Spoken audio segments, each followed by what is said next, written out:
Hey friends, welcome back for another episode. My name is Eric. I've got Ash behind the camera. We are Ash and Eric, folk duo out of Worcester, Massachusetts.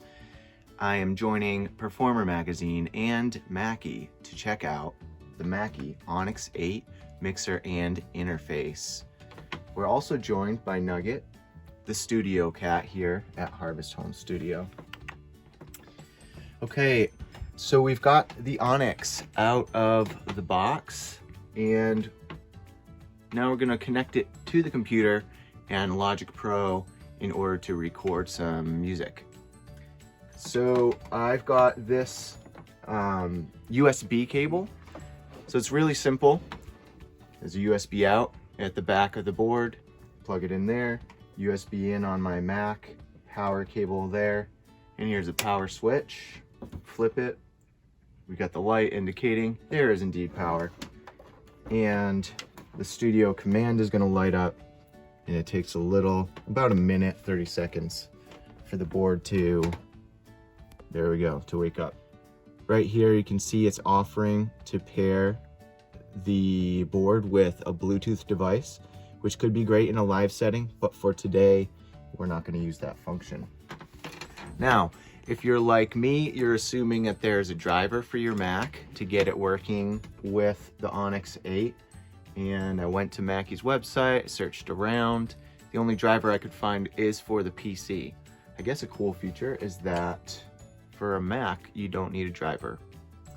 What you're gonna do is go to System Preferences, and under Sound, we're just going to choose the ONYX8 for both the input and the output.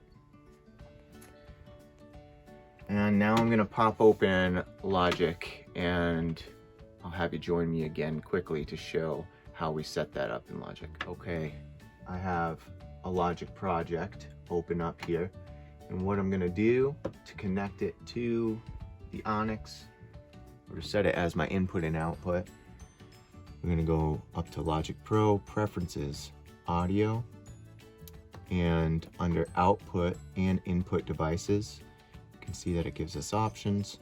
Got ONYX8 selected in both because I'm recording. Set my buffer size to 128, and I would hit apply, but it's already done. Now I'm ready to add some tracks. So track, new audio track. My input, we can see that it gives us all 8 inputs. So I'm going to choose input 1, hit create.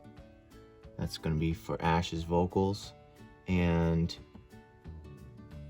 in another track with input 2 for Ash's guitar. And record enable.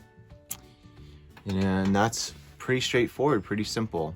So that's going to wrap up the setup here, but join me for episode 3, where I get Ash set up behind the microphones, and I'm looking forward to checking out these preamps to see what they sound like, and checking out this Perkins EQ.